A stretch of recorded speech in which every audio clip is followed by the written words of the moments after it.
All right. Hello again, adventurers, and welcome to another exciting in-depth review. Today, I'm going to be doing an in-depth review of the new expansion to the Fabula Ultima TTJRPG, which is called the Techno Fantasy Atlas.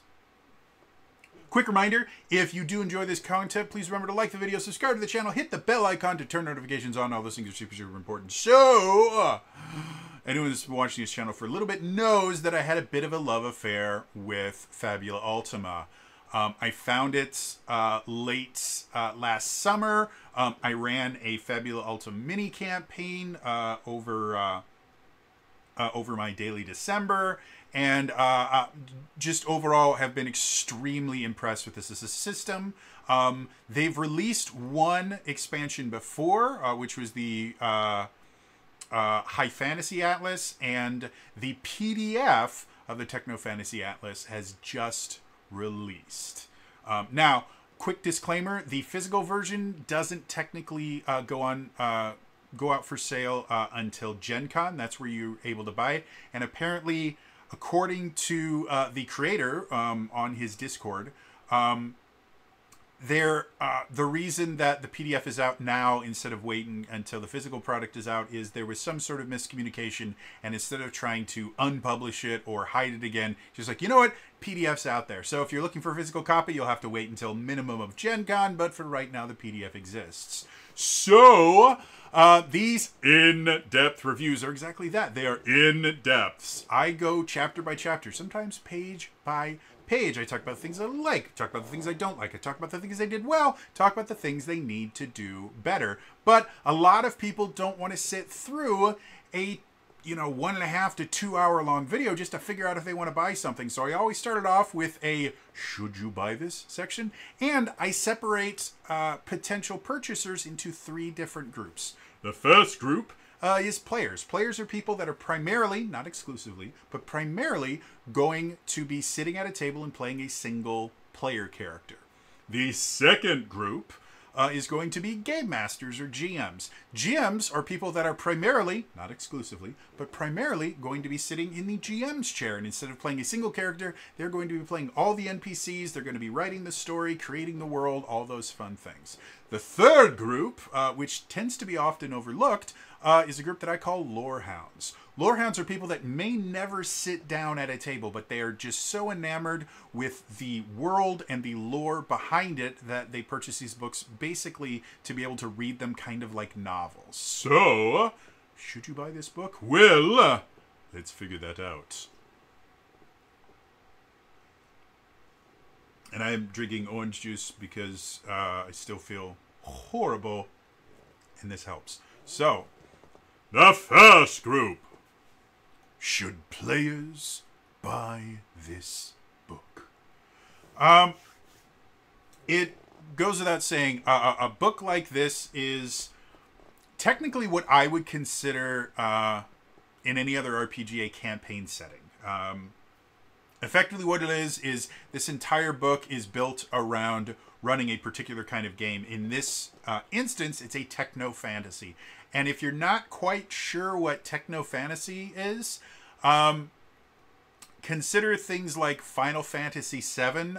This particular book takes a lot of inspiration from Final Fantasy VII to the point where they add effectively an equivalent of materia, though calling it that does not do the system justice. It's a really interesting system that I adore.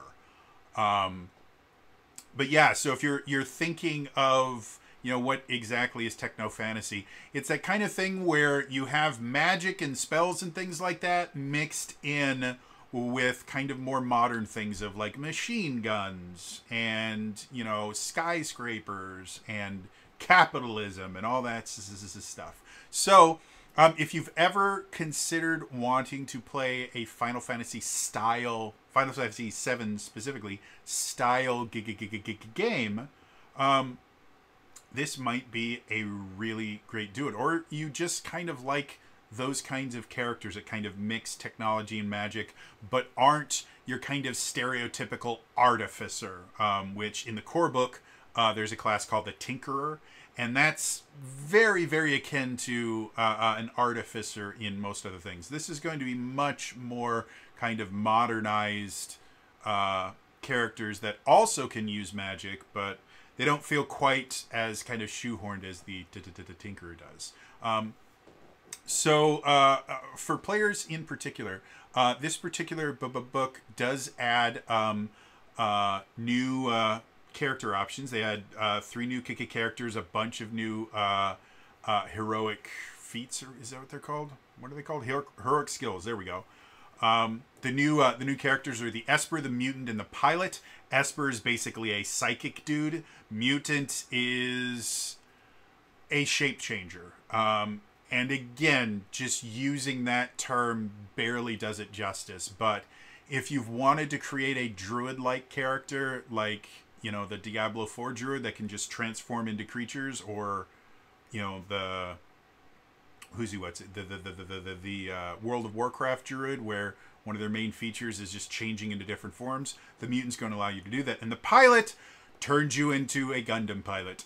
Now, that's not the only thing you can drive. You can also get, like, personalized little ships or bikes or mechanical steeds or an exoskeleton. Like, there's a lot of cool stuff in there. So as far as for players, the cost of the PDF is around $15. Before I say the wrong thing, really? Is that what you're going to do? Sorry, my computer's not being nice to me right now. Techno Fantasy Atlas. There we go. There we go. So before I say the wrong thing, I want to actually look up the price. Yeah, so it's just under $15. It's $14.90 US dollars, and I think the reason that it's not $15 is the creator is Italian, and so I'm assuming he uses probably euros, I think is what they use in Italy, and so the exchange rate is probably what makes it weird. But it's just under $15. For $15, the interesting thing about Fabula Ultima is 3 new classes does not just mean, oh, there are 3 new characters you can make. Because of how the Fabula Ultima system works, when you build a new character, they start at level 5. The reason they start at level 5 is you have to choose either 2 or 3 different classes to take skills from to create your character. So adding 3 new classes doesn't just add 3 new characters you can build, or 3 new characters that have a couple different kind of subclasses you can build. No, this massively expands the amount of characters you can create, because adding a skill or 2 of Esper to a Dark Knight turns them into kind of a solo leveling style necromancer character, where they can, like, raise people up in the air and then attack them and drain them of things, or sacrifice some of their own health. Or adding a pilot level or to a gunslinger can turn you effectively into Barrett, where your exoskeleton is you have a gun arm and other cool stuff that you just attach to yourself. So there's a lot of stuff here. In addition to that, they have some new quirks. Quirks is an optional system that was introduced in the High Fantasy Atlas, but is basically another way to kind of customize your character. And they introduced the new Technospheres system, which is effectively a way for you to be able to kind of change classes on the fly by equipping technospheres that are affiliated with a particular class. And because they're treated as physical objects, your party effectively shares the technospheres that they have found. So very much kind of a Final Fantasy V or Final Fantasy Tactics style job system that you can use to kind of create even more chaos and weird stuff. There's also some new custom weapon rules. So there is a lot here for players. In addition, there's a lot of lore as well. When you build your character, you have to choose their origin, and you have to choose, like, kind of descriptors for them. And so the additional lore that they add in here is also really, really useful for players to create some very, very different style characters. So overall, for $15, it's hard to say no to this book. Again, I just reviewed a Power Rangers RPG book, and once you factor in tax and shipping, that book runs a little under $60. So this is a quarter of that price. There's no shipping because it's a PDF.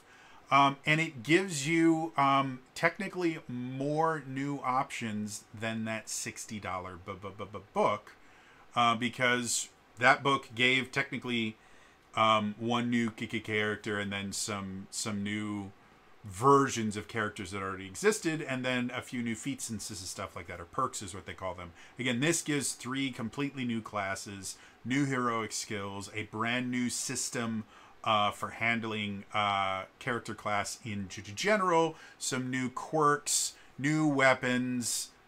It's intense. So for $15, I have a hard time not recommending this book. If you love Fabula Ultima, you will absolutely love this. If you've never played Fabula Ultima, you'll want to get the core book first. But once you get the core book, picking this book up is a no-brainer. It improves everything in the core book and allows you to make even more interesting characters. So yeah, for players, yeah, pick it up. It's absolutely worth it. Moving on.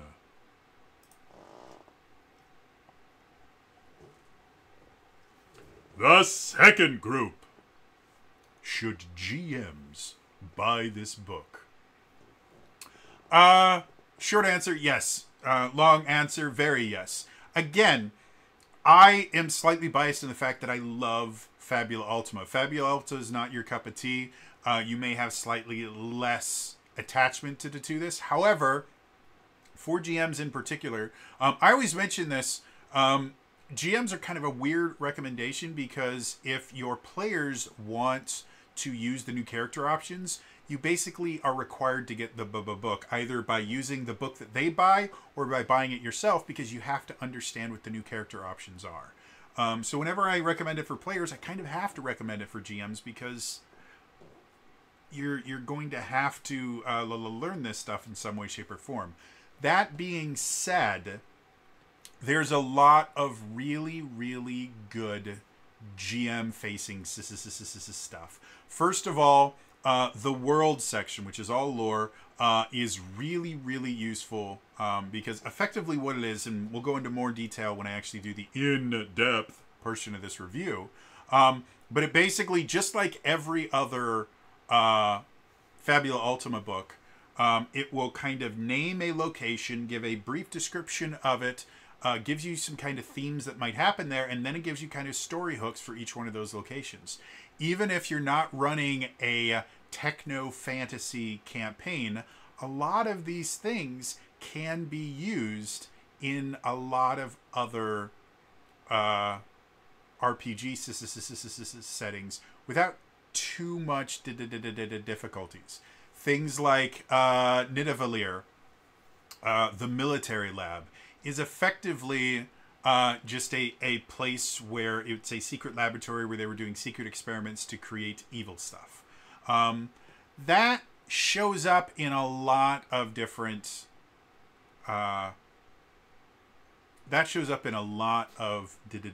different RPG situations. You know, in your more modern RPGs, then yeah, you might find an actual lab. In a more fantasy RPG kind of thing, you might find a necromancer's retreat, where he would do his kind of dark experimentations and stuff like that. If there are, depending on the government types of your of the world that you play in, there might be a government-run facility where mages are experimenting on people, or even significantly less mundane. If you're not doing, you know, a ton of magic per se, maybe it's a very modern campaign. You know, the idea of just doing kind of psychological experiments on either prisoners or volunteers or anything like that. Like, this is a common trope. And that's just one of the locations that they to talk about in here. So there's a lot of stuff that a GM can use. The other thing that's really nice, the 4th chapter is called Antagonists. And they introduce a bunch of new boss monsters, effectively. But in introducing each one of these these boss encounters, effectively, the thing with villains in Fabula Ultima is they're not meant to be a one-and-done encounter. They are meant to show up repeatedly in the campaign, to the point where they even have a mechanic in the game that's effectively, this isn't even my final form, where if a villain gets defeated for whatever reason, they can effectively ascend to a higher ranking villain and flee, so they can keep doing more bad stuff.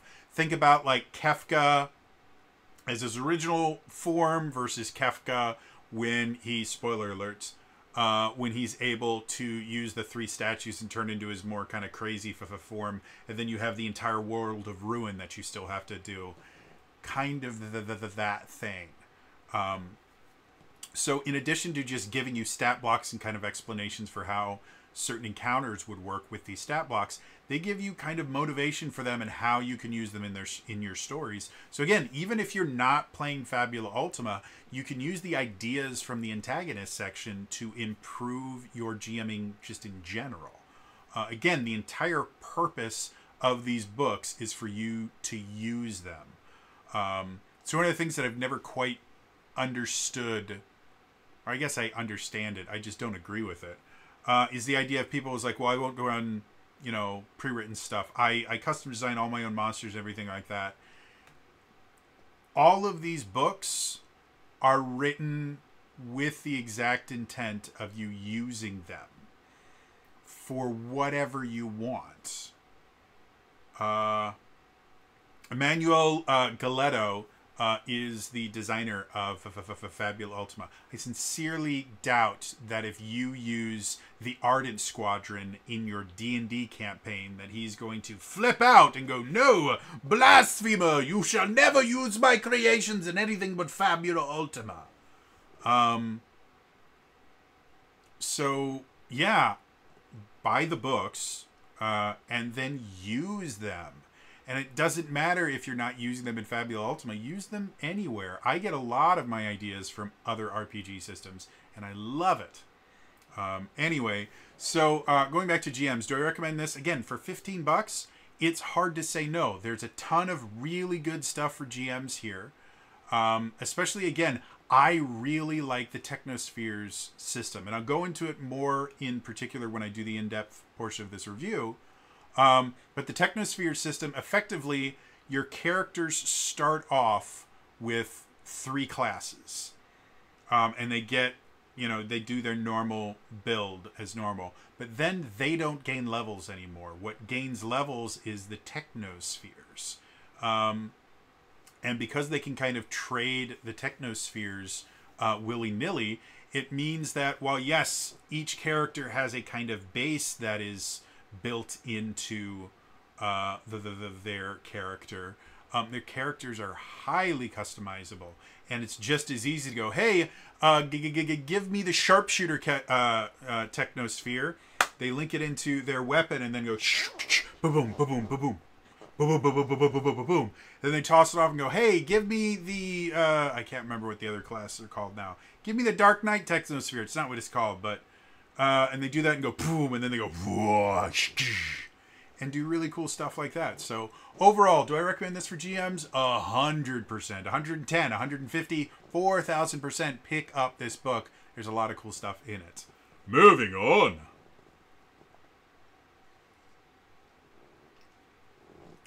The third group, should lore hounds buy this book? Something that I've loved about Fabula Ultima in general has been the emphasis on lore. Fantasy Ultima, let's try this again.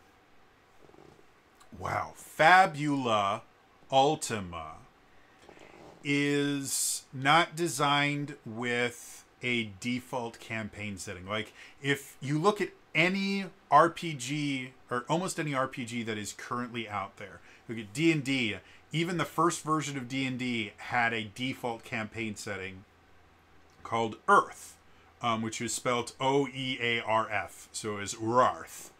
I don't know if I'm pronouncing it right, but that was the default campaign setting. 5th edition, the default campaign setting is the Forgotten Realms.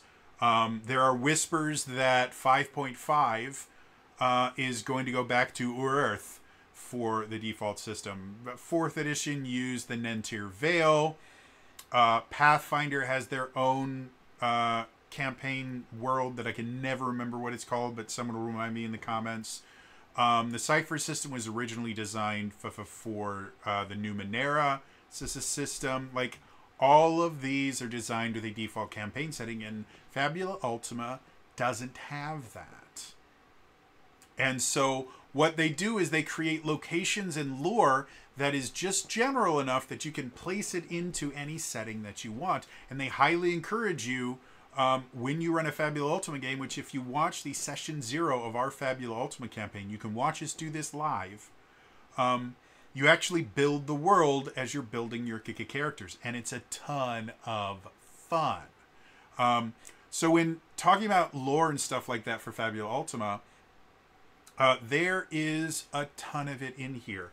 The second chapter, which is called The World, starts on page 16, goes till around like 94, 95. And the book itself is only a little over 200 pages. So almost half the book, probably closer to like, I don't know, maybe like 40% of the book. Someone can do the math and figure it out better than I can. But 40% of the book is just in this one chapter. And that chapter is almost exclusively lore. They do talk a little bit of mechanics in there where they start talking about like different ways to do magic and what's called the Soul Network, which my very basic understanding is effectively the live stream from Final Fantasy VII, but can also be a lot of other things. And then there's some stuff like vehicle battles and stuff like that. But for the most part, it is nothing but really interesting lore. And then when you get to chapter 3, the Protagonists, they talk about motivations and stuff that's still really interesting from a lore aspect. Then each one of these new classes has a little bit of lore built into it. And then the antagonists, like I mentioned before, the antagonists all have their own backstories, their own motivations, and kind of ideas on how they would fit into a campaign. All that stuff is just really juicy stuff for lore hounds. So yeah, again, for $15, it's hard to say no to this book. There's just so much there for digestion, and it's amazing. So for lore hounds, do I recommend this? Yes, yes, oh very yes, super duper zlooper yes. Yeah, moving on. So, as a quick recap, players, yes, yes, very yes. GMs, yes, yes, very yes. Lorehounds, yes, yes, very yes. I cannot recommend this book enough. It is gorgeous. It is well written. It's easy to understand, except for a few things that are just very complicated, but not due to being explained poorly. It's because they're complicated systems. Everything about it makes me excited. If you are here simply to get a recommendation on whether or not you want to buy it, thank you so much for checking out the video. In the comments down below, other than Final Fantasy VII, what is your favorite techno fantasy setting? It can be from an RPG. It can be from a video game. It can be from a TTRPG. It can be from a book series. Whatever. I just want to know. What is your favorite setting? Let me know in the comments down below. Otherwise, I think it's time for us to get into the in-depth review. Now, as a quick reminder, my in-depth reviews are exactly that. They are in-depth. I go chapter by chapter, sometimes page by page. I talk about the things that I like. I talk about the things that I don't like. I talk about the things they did well. I talk about the things I think they need to do better. All of this can be a little bit overwhelming, so I do put chapters into all of these. I put timestamps into all of these. So if you can't watch all of this in one sitting, watch what you can, come back a little later. Or if you're just interested in like the new character options, just go to chapter 3 and watch that in-depth review portion. And forget the rest of it. I know, according to the YouTube algorithm, I'm supposed to be telling you to watch it the entire way. Watch it 17 times, because that's important. But it's not why I do this stuff. So, yeah. Otherwise, yeah, I think it's time for us to get into this in-depth review. Drink. Okay. Chapter 1. The Introduction. Every single expansion book has something like this in it, or at least most of the modern ones will have a section like this in it, where it's basically just going, hey, this is what this book is about. And that's exactly what this is. It particularly breaks down each one of the preceding chapters. It goes, the world provides valuable elements for creating techno-fantasy settings, including 10 archetypal locations you can use as campaign elements or for inspiration, plus a list of new rare items and artifacts ideal for science fiction, and finally, rules for clashes between mecha, armored vehicles, and much more. And they go through that for each different section. And then they define exactly what they're talking about when they say techno-fantasy. Because techno-fantasy could be interpreted in a lot of different ways. I mean, you could go as far as to say Dune is techno-fantasy, because while it is a landmark novel in science fiction, it's one of the best science fiction, one of the best-selling science fiction books of all time. Because of the Bene Gesserit and their kind of almost magical abilities of like prescience and mind control and the ability to kind of alter their own physiology, and the fact that they kind of created a religion around that, you could argue that there is fantasy elements in a lot of different things. Star Wars would be the same thing. I mean, Jedi are effectively space wizards. So they wanted to particularly define what they mean when they say techno-fantasy, mostly so that you can understand what's going to be in the rest of the book and how to interpret the things for the rest of the book. They specifically list a few titles. Final Fantasy VII is one that they talk about a lot. Xenogears and the Xenosaga series are put in there as well, and then the Soul Hackers and Soul Hackers 2 games they mention as well. For anyone not familiar with Soul Hackers is one of the offshoots of the Shin Megami Tensei series, so it deals with demons and stuff like that. And Soul Hackers is their more kind of techno-vert thing, whereas things like the Persona series, which is their most popular series, is much more about actually like Freudian psychology and things like that. Like the amount of psychology that is put into the Persona series that I think a lot of people just never realize because they haven't read into like really, really core psychological principles is mind-boggling. So the stuff that they talk about specifically into techno-fantasy generally tends to follow various themes.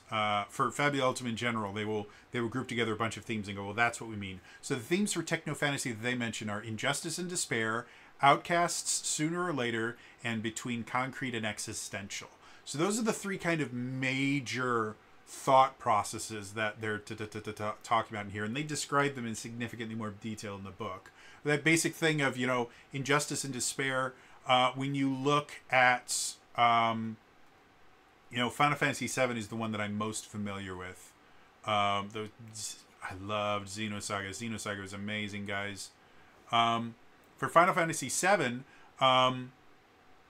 the deck feels so far stacked against the player character and the party that it seems like the bad guys are always getting away with everything that they do for most of the game. And that despair is a really real problem in there. You know, the idea of outcasts sooner or later, that is a really, really common problem that shows up in the kind of dystopian societies that techno fantasy tends to emulate, where you will, for some odd reason, have a hard time finding your place in society, and that is basically the inciting incident that gets you into your adventure. You know, that is your call to adventure. And then being between concrete and existential, again, lots of kind of psychological references and being very ethereal and stuff like that. So cool stuff there. And then they talk about the techno fantasy pillars. Ancient ruins and harsh lands, a world in peril, clashing communities, everything has a soul. Magic and technology, heroes of many sizes and shape. It's all about the heroes, mystery, discover, and growth. And that's it.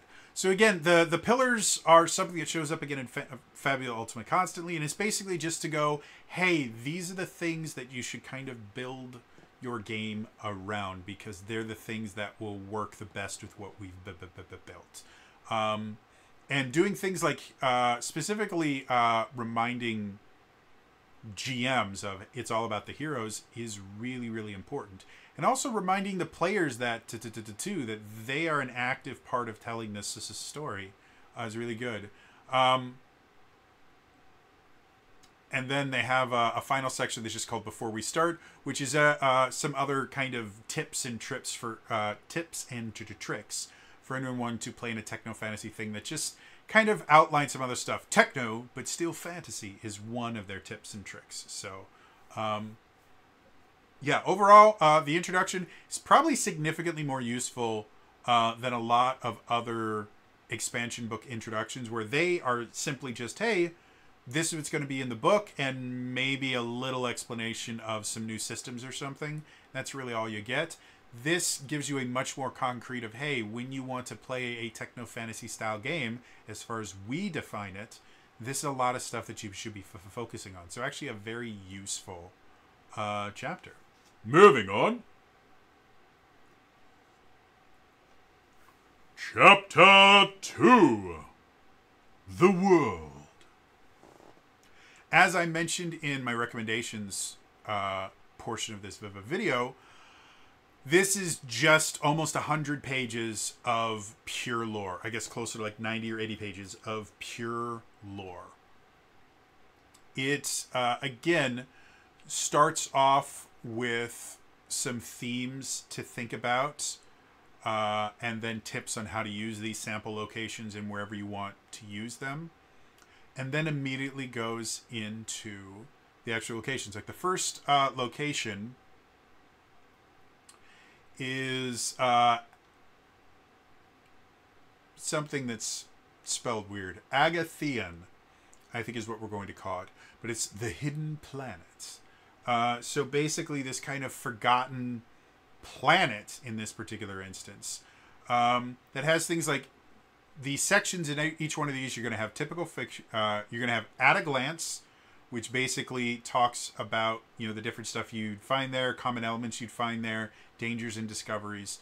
Then you will have possible questions for the group, typical features, position, the villain's plans, and then a bunch of story hooks. And that's what they do for each one of these things. So Agathian, like typical features, a lab hiding the secret life's origins, an ancient civilization that withdrew long ago, guarding a terrible secret, a mysterious techno-organic being that originated at all, or a space-time anomaly that hides the planet from the rest of the universe. And it specifically says the typical hidden planet should include at least one of these features. And so each one of these things, they start off with really gorgeous artwork, a cool name that's hard to read because they use this weird cursive font, and they don't do an outline around it, so it's kind of difficult to read. But other than that, it's really, really cool. The artwork is gorgeous. Each one of these locations made me instantly want to play a campaign there. Like, they all just seem really cool. And then we get to the story hooks. There's 3 different story hooks that they give. One's called The Lost City, one's called Lost Knowledge, and one's called Abandoned. And you can theorize what those story hooks are going to be as much as you like. And then it moves on to the next one. The dwelling of the god Axis. Giant floating city full of rich people. Wonder where they got that idea from. The penitentiary fortress. Bentham complex. Effectively a large underground facility.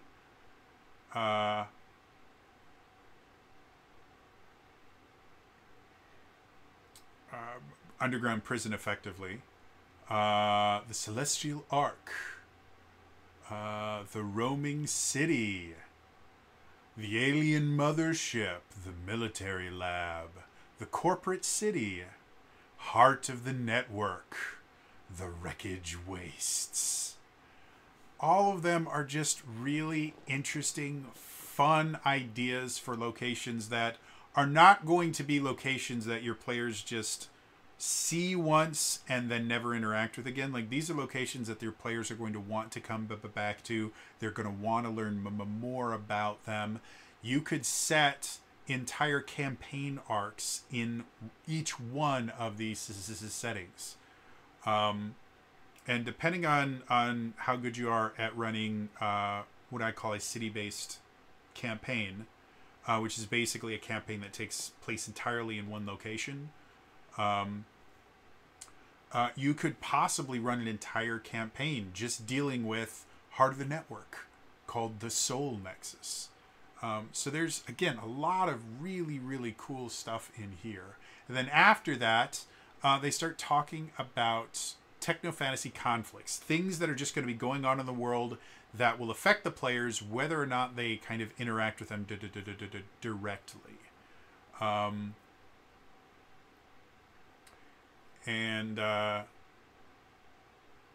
Yeah, and then they start talking about vehicle scale battles, basically fighting in not just like vehicles like space combat and stuff like that, but also like mecha combat and other things like that. Excuse me. And they have a whole system on how to do what's called the group vehicle, which is basically the way that it's built is kind of like players flying a starship a la Star Trek, where everybody will be a part of it, and each person gets to have their own turn, but their turn is basically operating this large vehicle, which is really, really interesting. And they have rules so that some people can be in a vehicle while other people's won't be in the vehicle for whatever reason.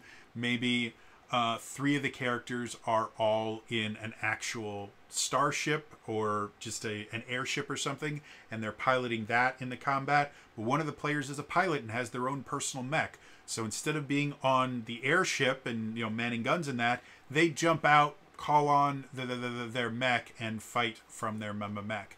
And maybe another person has their own kind of personal fighter or something that they're going to be in, or maybe they have a motorcycle, and so they're going to be riding around on that, attacking things on the ground. All of these things are designed to be able to work together so that you can tell a lot of different stories. And to be perfectly honest, the group vehicle combat is simplistic, as is most of Fantasy Ultima combat. Like, they never really get massively complicated by design. Like, you don't use minis in Fabula Ultima because there's no map, there's no movement or anything that you have to do. Fabula Ultima combat is designed to basically look like an old school JRPG, to the point where if you watch my Fabula Ultima campaign, when they got into combat, I actually created a combat scene and gave them each little icons or little minis that they could use, and it was set up in an old school JRPG thing where you had the players over here and you had the enemies over here, and when the players were done, they would step back, and then when it was their turn again, we'd move everybody forward again, and it was super, super fun. So the vehicle combat, I would say, is if you're looking to be able to do, like, evasive action, mode delta, evasive pattern delta, or something like that. You're really not going to have that in this. But are there enough rules here so that you can narrate a really interesting, awesome scene without too much difficulty? Absolutely. So yeah. And then they do give an example of a particular group vehicle, which is the Gladschmier, or Gladschmier, Shemmer, something like that. It's got consonants next to consonants that don't normally go next to those consonants, so whatever. And it's literally a starship. Yeah, cool stuff and that. And then they start talking about magic and rituals as they would work in a techno fantasy society. And they give some recommendations on how to kind of translate the magic that exists in the core book, which is a little bit more designed to be in a fantasy setting, for things like the Chimerist. Chimerist is effectively a blue mage from Final Fantasy. They're able to copy enemy spells and use them on their own. In my mini campaign I ran, Chax played a character who was a guardian chimerist, and so they would learn spells when enemy used them. And stupid me, I gave them a really powerful healing spell from a creature that was in the core book. So it's not like I made this up myself. She's a creature that was in the core book. I thought was cool. I wanted to give her a healing spell. It was so incredibly useful that the party, just with her character alone, the party was really powerful. So with the Chimerist, you could reinterpret the spell mimic skill with a scientific twist. The study of genomes, DNA, or of a creature's magic organs. It could also derive from a character's unique mutations. So they try to kind of reflavor things from the things that already exist, including two characters from the High Fantasy Atlas, the Chanter and the Symbolist, so that they don't feel so out of place. Like a regular wizard in a very kind of techno campaign is going to feel really out of place. However, a techno mage, if you've ever watched, what was it? I think it was Babylon 5 or one of the offshoots of Babylon 5. They had a group of characters called techno mages who basically could cast magic, and it looked like they were casting magic, but it was all because they had all these implants and things put into them so that they could do all of that stuff. So they were basically just really good scientists that were kind of like modern day magicians, where if anyone is unaware, if you ever see a magician in real life, they're not actually doing real magic. Like when they make the coin appear from behind your ear, the coin actually wasn't behind your ear ever. And when they make the ball disappear, the ball doesn't disappear. It's all sleight of hand and technology, actually. Magicians use a lot of really interesting advanced technology and a lot of psychology. Effectively, the techno mages are modern version of what modern magicians are, where they kind of present themselves as, look at this magic, but in actuality, it's all manipulation and stuff. And most magicians will never attempt to convince you that they're actually doing magic. The whole point of it is for them to do things and you to go, I don't understand how they did that. Not to go, oh my god, they must be magic! Can you cast fireball? So anyway, cool stuff as related to that.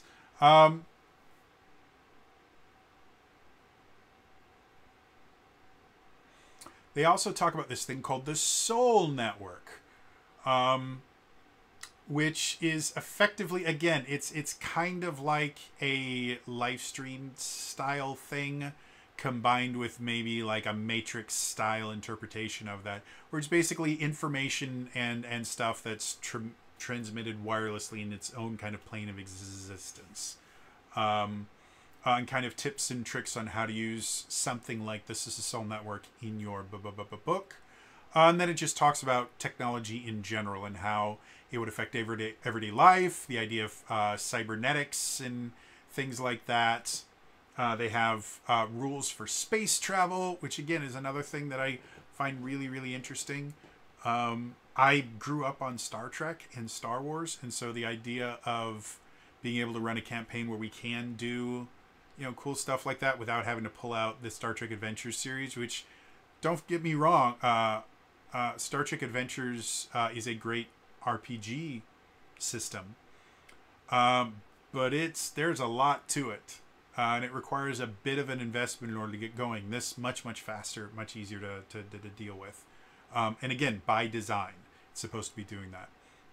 And then they have an entire rare items thing, which is basically them just using new kind of custom weapon rules to create some example stuff. And they're great. Like, seriously, cool stuff like the Therian Ripper. This weapon deals extra damage equal to your skill level in Acromorphosis, which is a new mutant ability, and its category is always identical to that of your unarmed strikes. It also benefits from the greater Acromorphosis hero skill as if it were an unarmed strike. Or the RN Generator. Is a new thing. Steady Knuckles, Butterfly Dream. They have new armor, new shields. I thought they had a really cool sword shield hybrid thing, but maybe that was in another chapter.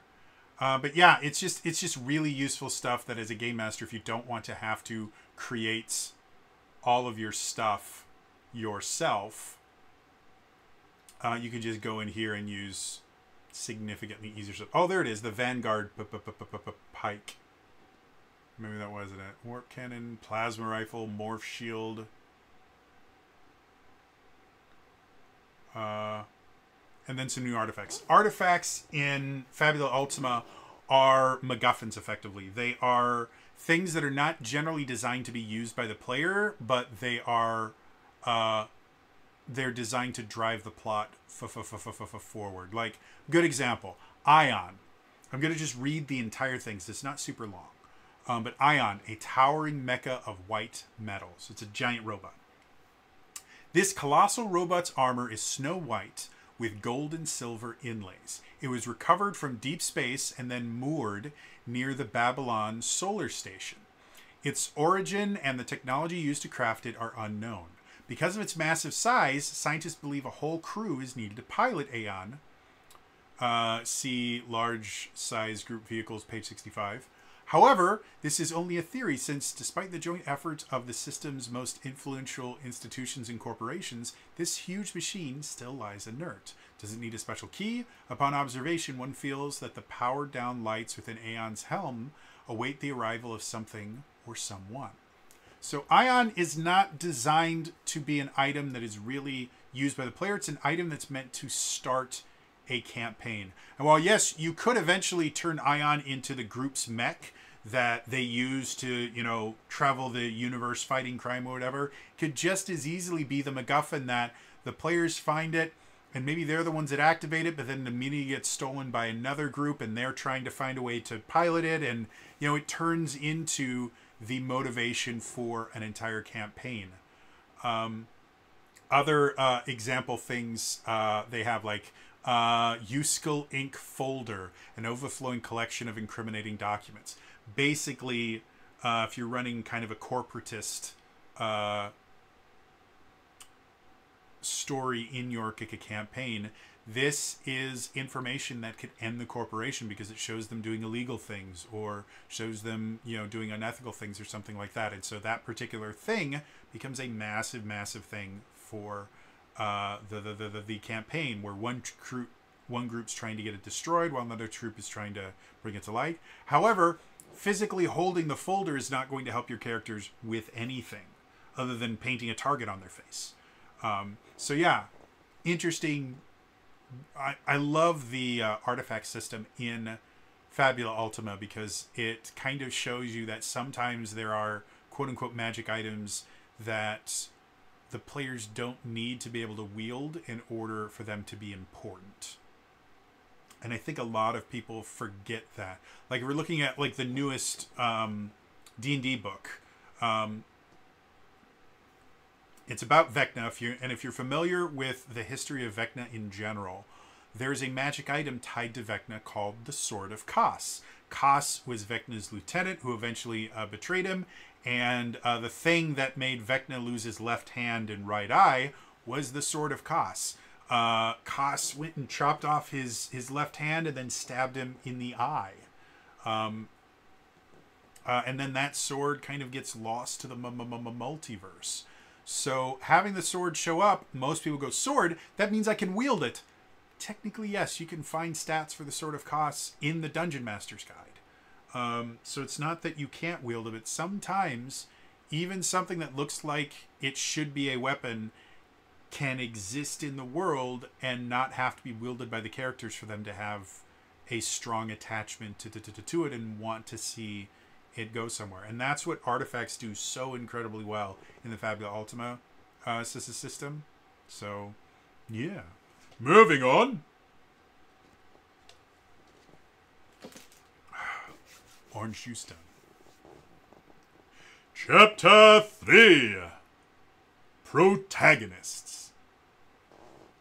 So this is the effectively character options chapter. There's so much stuff in here.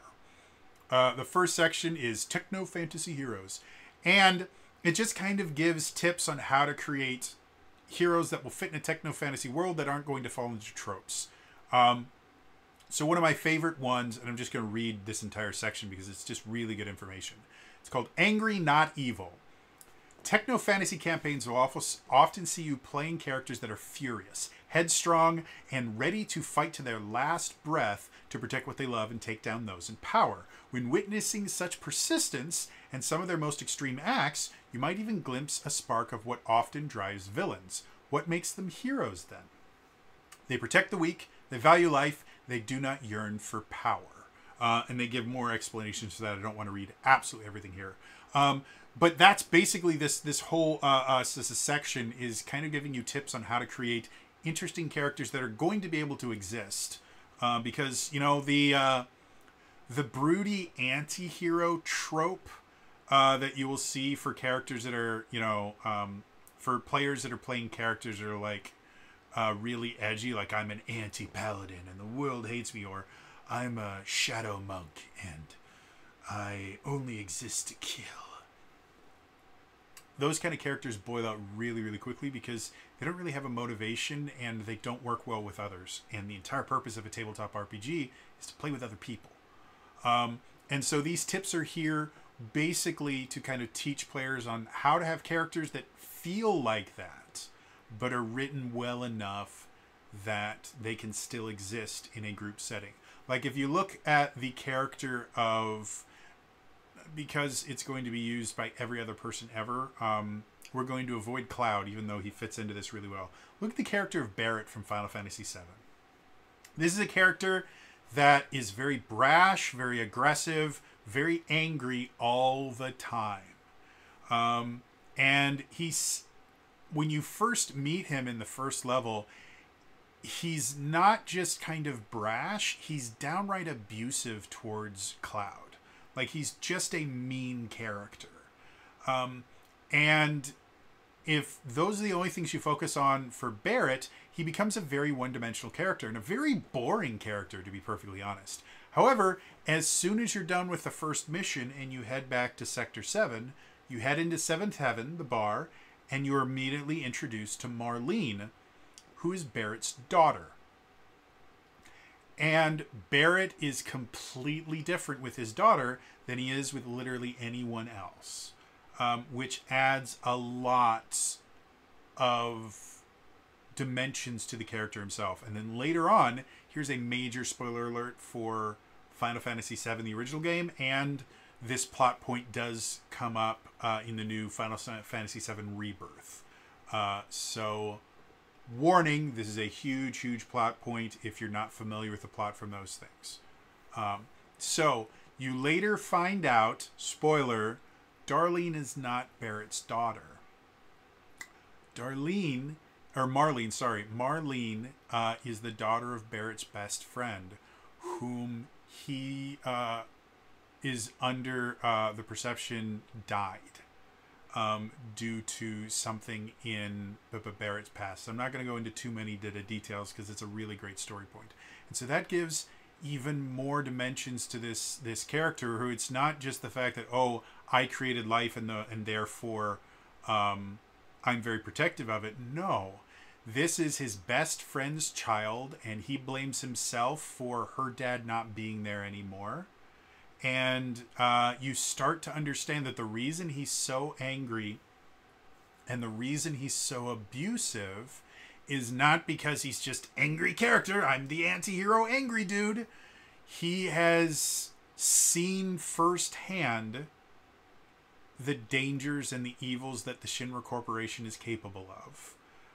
It has cost him something dearly, but more importantly, it has cost Marlene something dearly. And he is firmly under the belief that if he doesn't stop Shinra, then Marlene's life is going to be in danger, whether indirectly due to the planet being destroyed or directly from them doing something that will get her killed. And so that creates a significantly more interesting character, that it makes sense that they're angry and abusive, compared to just, I'm an evil guy and I do evil things. So yeah, this whole first part is basically kind of explaining this is how you can create an interesting, unique character that's not going to fall into tropes that die very, very quickly. And then after that, they just give a bunch of example characters that are just really cool. Like Commander Scotty. The mysterious heroine known as Commander Scotty is a wanted criminal in all the star systems of the Imperial Crown. After stealing the experimental vessel Gladshemmer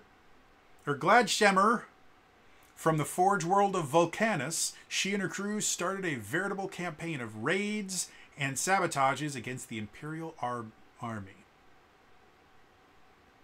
And then it just kind of gives examples of how to play this particular character.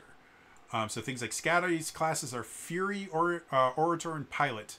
Behind her elegant appearance and regimented bearing, her desire for justice burns bright, and it is most apparent when she fights at the helm of her modified Starfighter.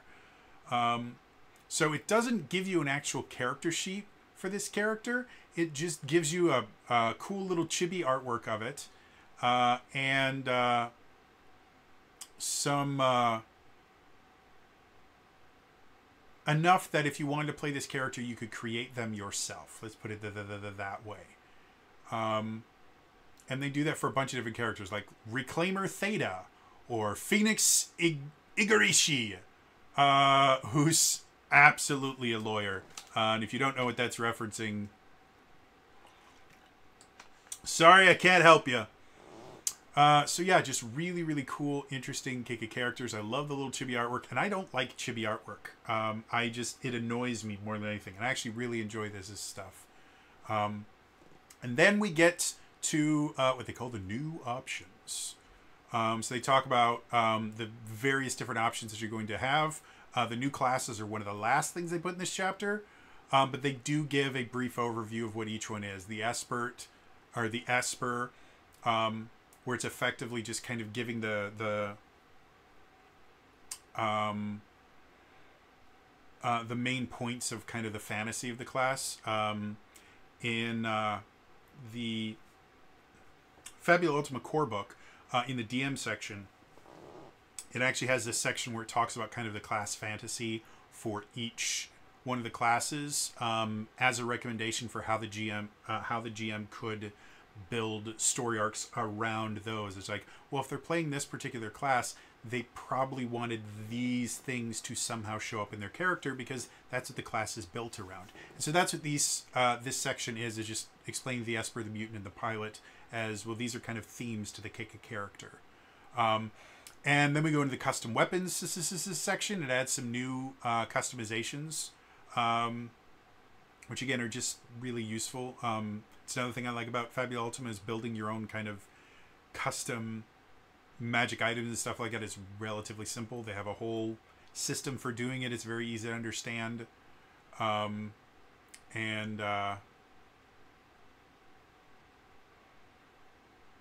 and then they give some sample techno fantasy custom weapons like the Gladius Shield, which is effectively, if you've ever played Xenoblade Chronicles, the first one, not the main character, but his best friend effectively uses the Gladius Shield. He has a big old shield, generally with a sword or something mounted to it. So he blocks things and then slashes with it. That's what the Gladius Shield is.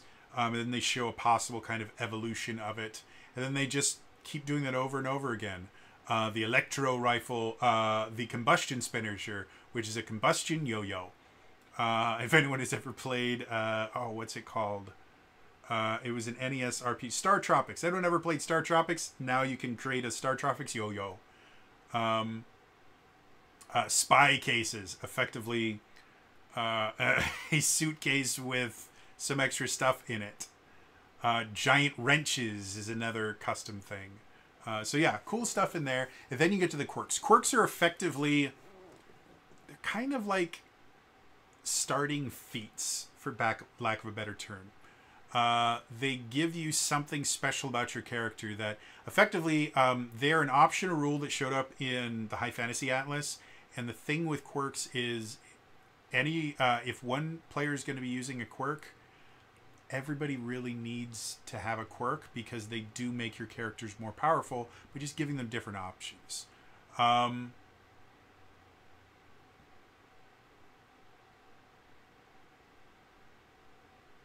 So, like, for example, Cognitive Ghost.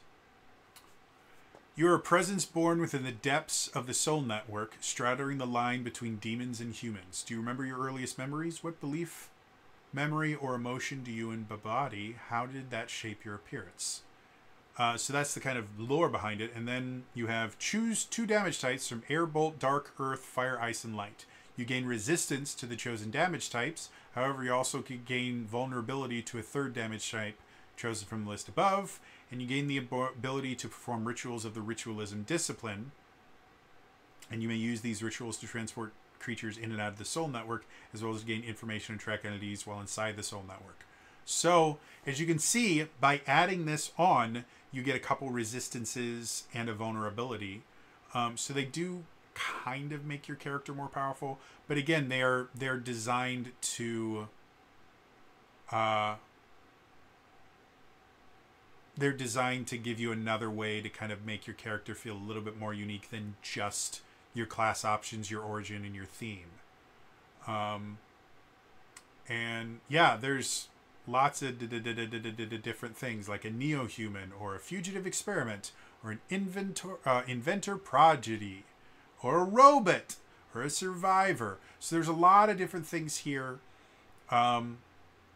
And the quirks, again, are just kind of special things that would make you fit into a techno fantasy setting and make your character a little bit different. And I'm a big fan of all of them. After that, we get into the technospheres. So there are 2 types of technospheres. You have nenospheres and holospheres.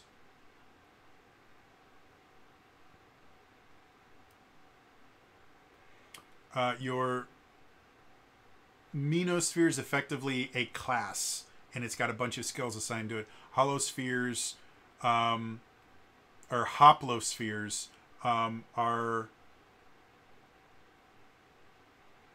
effectively the things that allow you to use the technosphere. It's hard to explain, and I don't understand it 100%, but effectively... they change how really everything works. Where you have different equipment rules, you have different character creation rules and everything like that. Like, character creation changes. I'll just talk about this. So, each player character is created at level 5 following the normal rules, but must distribute those levels among exactly 3 classes. The 3 classes chosen this way are considered innate classes for that PC. Upon creation, each player character receives a permanent increase of 5 hit points and 5 max mind points, and also gains the ability to equip martial melee weapons and range weapons. So you can equip all weapons in this. And each player character also receives a level 1 Nemosphere of a class of their choice upon creation. So it effectively means you build your normal class, and then each character also gets a level 1 sphere. And then when the player character gains a level, they increase their character level by 1 and invest 1 level into an innate class or into a Nemosphere of their choice. Over the course of their advancement, characters may invest levels in their innate classes as per the normal rules, but cannot acquire new classes, not even after mastering all 3 innate classes. So the way that they can level up effectively after level 30, which Fabula Ultima goes all the way up to level 50, is it's done entirely through investing in the Nemospheres. So, like I said, it's complicated and it makes a lot more sense when you do it, but yeah, oh, that's what it is. So Nemospheres are classes. Holospheres are basically replace the normal system for granting qualities to items. So they're ways to like make your items more powerful and stuff like that, whereas Nemospheres give you new abilities. That's how they work, and that's significantly easier. So yeah, just really, really interesting system that effectively allows you to change classes at random. And it's, like I said, I think it's really, really cool and interesting. And then just like every other one, they have a new classic characters thing. Things like Cyber Vampire takes 1 level of Entropist, 3 levels of Mutant, 1 level of Sharpshooter. Soulstream Psyblade takes 3 levels of Esper and 2 levels of Weapon Master. So those things are cool, and I love stuff like this. It's just makes me very, very happy. Then we get into the actual classes themselves. Like I said, there's 3 different classes, and compared to the classes in the core book, I would say all 3 of these new classes are significantly more complex than most of the classes. Like the Weapon Master in the core book is a relatively simplistic class. You take your skills, they add modifiers to your abilities, and sometimes give you new stuff to do. Whereas like the Esper, they get these things called psychic gifts, which is basically when something happens, you can burn some mind points to have another effect follow that. So, for example, one of the first gifts they list is called Antagonists. The event that triggers it is when you deal damage, you can change that damage to either air or bolt, and its source deals extra damage equal to 2 plus the number of filled sections of your brainwave clock. We'll talk about that in a second. So the way that these psychic gifts work is when you choose this skill, you get to choose from one of a bunch of different gifts. And each time you choose the skill, you can choose a different gift. And they all have a trigger that does that, and then they all have some kind of benefit. Every time you use a psychic gift, you have your own personal clock.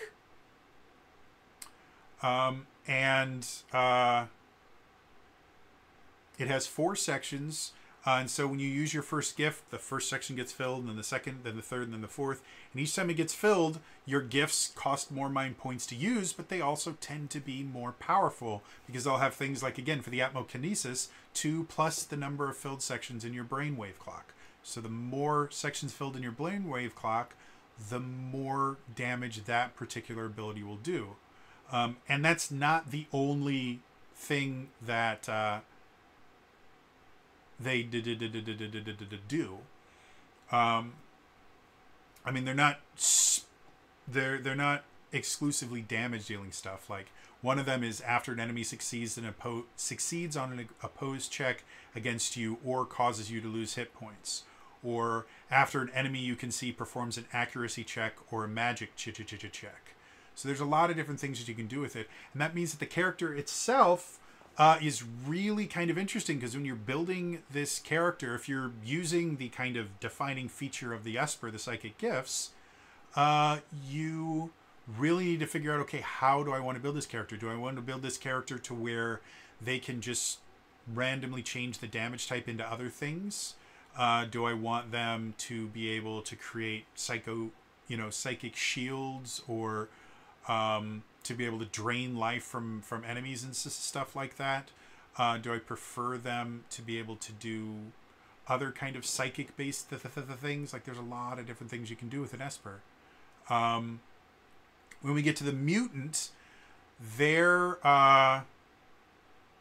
two kind of defining features are acromorphosis, which is basically it allows you to change your unarmed strike into weapons. So when you take that skill, you can effectively change your hands into claws or into blades or something like that, and it allows you to do some interesting stuff around that aspect. And then theriomorphosis is the transformation skill, which they give you a bunch of therioforms, like amphibia. Gives you the ability to breathe underwater, and your eyes can see perfectly in dim light. When you recover hit points, you recover 5 additional hit points, and you may immediately recover from a single status effect of your choice. So when you use your theriomorphosis skill, you basically can transform into up to 2 different therioforms, and it lasts for the end of this scene. And some of them are things like the amphibia one, which is much more kind of exploration related. Allows you to go underwater, allows you to heal a little bit better. Whereas Polypoda, or Polypoda, however you want to pronounce it, your attacks with unarmed strikes gain multi-3, and it's meant to mimic squids, octopus, or creatures with tendrils or vines. So it's basically growing extra arms. So there's a lot of different things, and again, that's what makes it a little bit more similar to something like a druid and their multiple forms that they can change into. And it means that if you want a character that has the ability to kind of change forms, you can reflavor the mutant into a lot of different ways to be able to do that and be able to do really interesting, fun things with that aspect. And then finally, the pilot is exactly what it sounds like.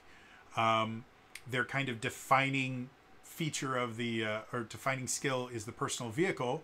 And the way that personal vehicles works is you choose a frame. There's 3 different frames. There's Steed, which is basically for like riding animals, bikes, and small personal fighters. You have an exoskeleton, which is basically kind of like your Iron Man suit style thing. And then Mecha is for piloting a Gundam. For lack of a better term, it's piloting a Gundam. And none of them feel broken or anything when compared. Because you would think that the ability to pull out, a giant robot to pilot would make you significantly overpowered compared to everything else. And it really isn't. The frames can use armor modules and weapon modules to allow you to do a lot more kind of customizability and make them work the way that you want them to do. So if you want to have a bike that has guns on it, you can have that, or a bike that has an electro lasso that you use to drag people behind it. All those things exist through the weapon and armor module system, and again, it's really interesting. And then they specifically have a section called Interactions with the Tinkerer class. Because again, the Tinkerer class in and of itself is designed to be that kind of artificer style character. And so if you're having a pilot that's driving these mechs, it makes sense that taking a couple levels in Tinkerer would work. And so it has specific suggestions on how you could combine it with a Tinkerer to make a really, really interesting, character that basically builds their own mechs or something. Which I find really, really cool. And then there's a whole section on the different frames and armor modules and weapon modules. They do give some sample personal vehicles, like Hoverskate uses a Steed frame And the modules that it has included on it are an aerial module, a claymore module, and a rapid interface module. So aerial lets it fly. Claymore is just a weapon module. And then rapid interface, when you enter this personal vehicle on your turn during conflict, you immediately perform an additional action. So effectively, the hover skate, it's a hoverboard that they use as a weapon. And so they treat the damage portion of it as a claymore. If you've ever played Xenoblade Chronicles 3, there's a thing that happens that allow the characters to turn into these giant, like, Evangelion looking creatures. And the main male character that I can't remember his name, he can turn into this kind of purple one that has a big old sword. One of the things he can do is he can drop the sword and basically ride it like a hoverboard. And one of his kind of finishing blows is he rides it up and then he slashes them while riding the hoverboard thing. Because that's kind of what the hover skate is meant to emulate, is you have this board that you can just jump onto and fly around and do cool stuff and actually fight with it. Whereas they also have a mechanical crab, which is a mecha. And it has claw modules, heavy plating, power, and seafarer, so it can go underwater. Or a Scorpion class armor suit, which is an exoskeleton. Or a starfighter for a personal steed that has a bunch of the things on it. And so, yeah, I mean, the whole system, again, is just really, really, really cool. Like, there's no other way around it. Other than to say that it's just massively cool. Then after that, they have some new Techno Fantasy Heroic skills. If you're not familiar with how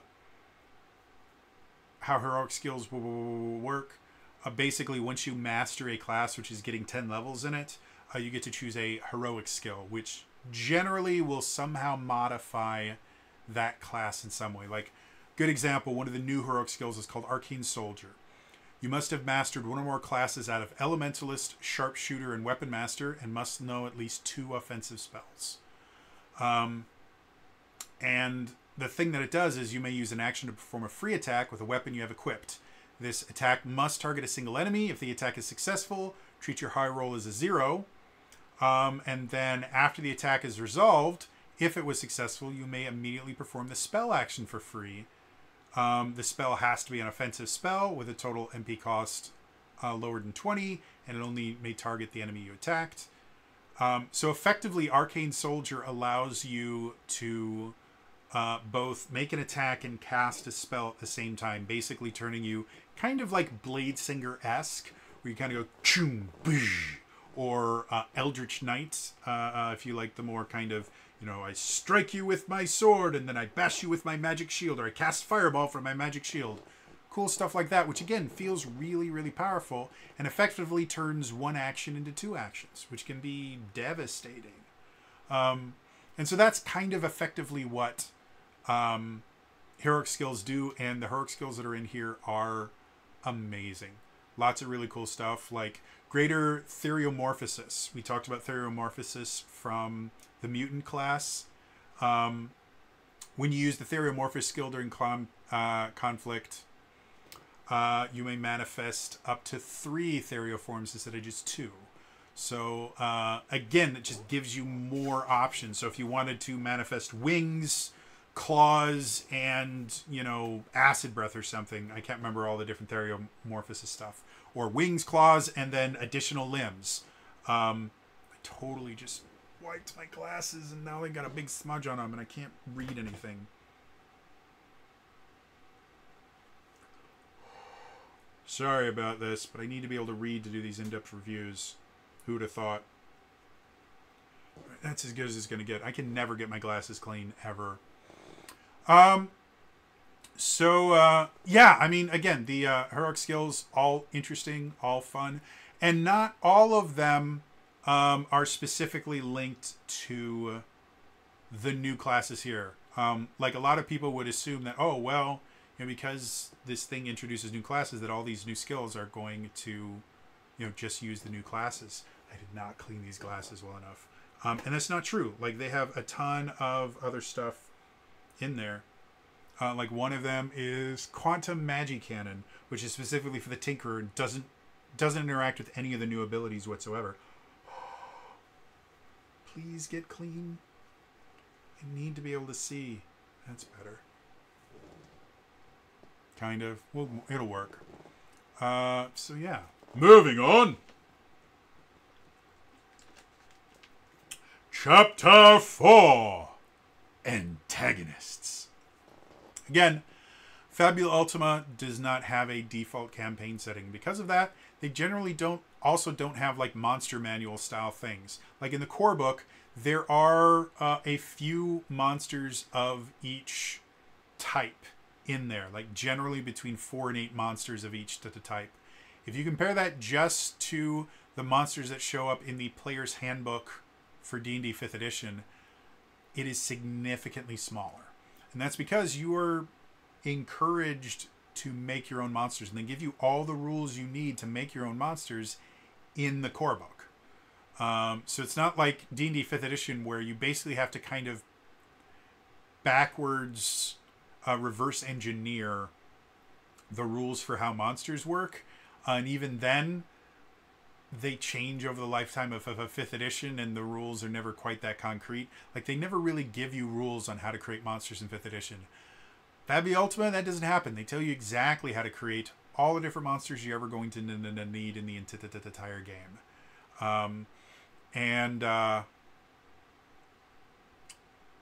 So the antagonist section really is just 4 different, like, big campaign villains. And again, the purpose of this, they have rules on how to make villains in the core book. The purpose of this is to show you how you can use new things in this book to create some interesting villains for your campaigns. And they do that by giving you 4 different examples. And so they do have kind of basic principles and things for how to make techno fantasy villains in particular. And then they go directly into the new villains, which the first one's called Commissioner Vine. The second one we'll talk about in a second because I want to just focus on them for a bit. Third one's called Deep Fusion. The fourth one's called Admiral Sirion. And the fifth one is called Innocentius 15. Again, like full-on nonsense techno stuff. But the ones that I want to focus on in particular are the Ardent Squadron. Ardent Squadron is 3 mech pilots that are designed to be kind of the big baddies that show up repeatedly throughout your campaign.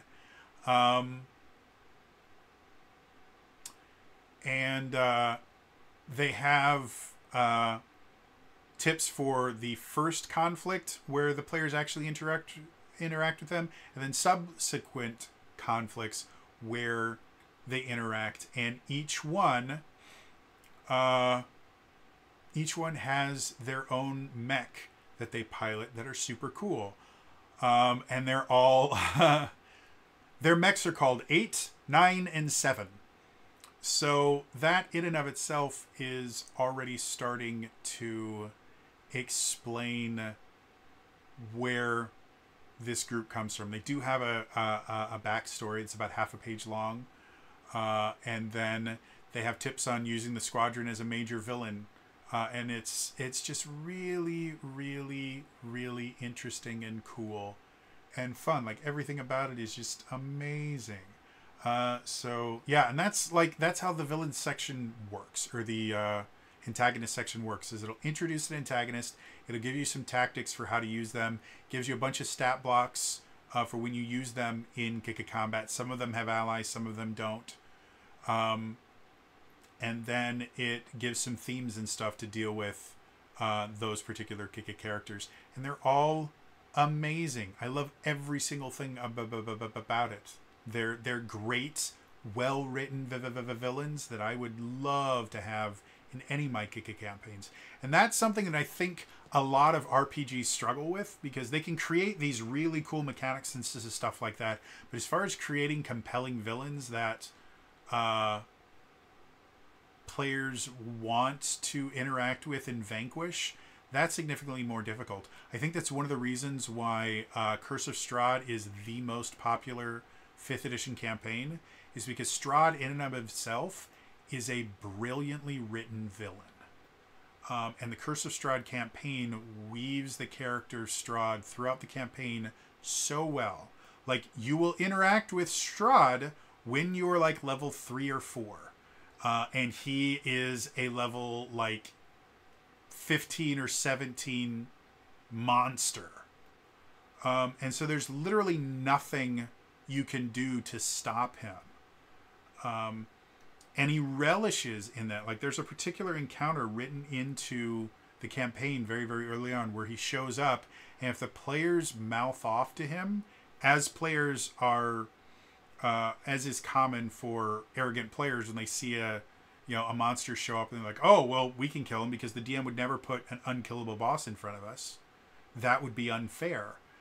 And so it specifically says in there, if they mouth off to him, he'll kill them.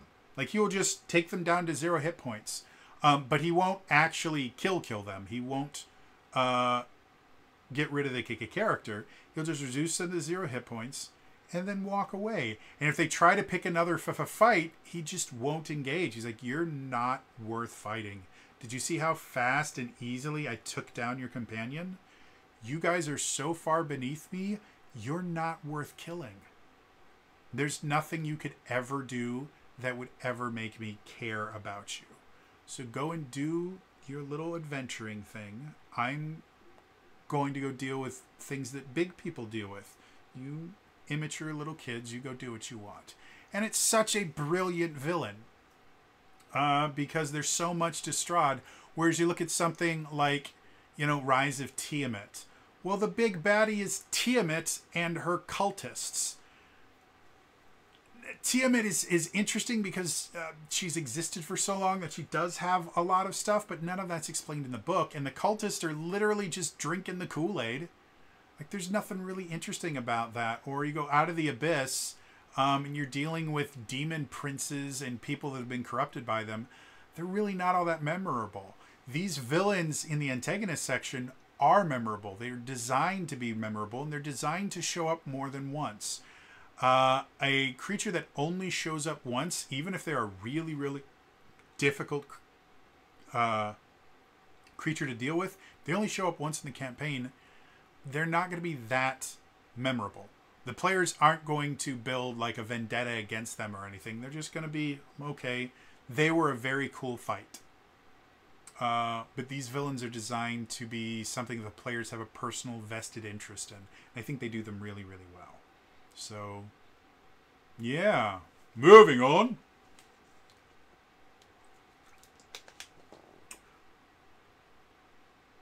To final thoughts. So, again, this book is just so good. I love everything about it.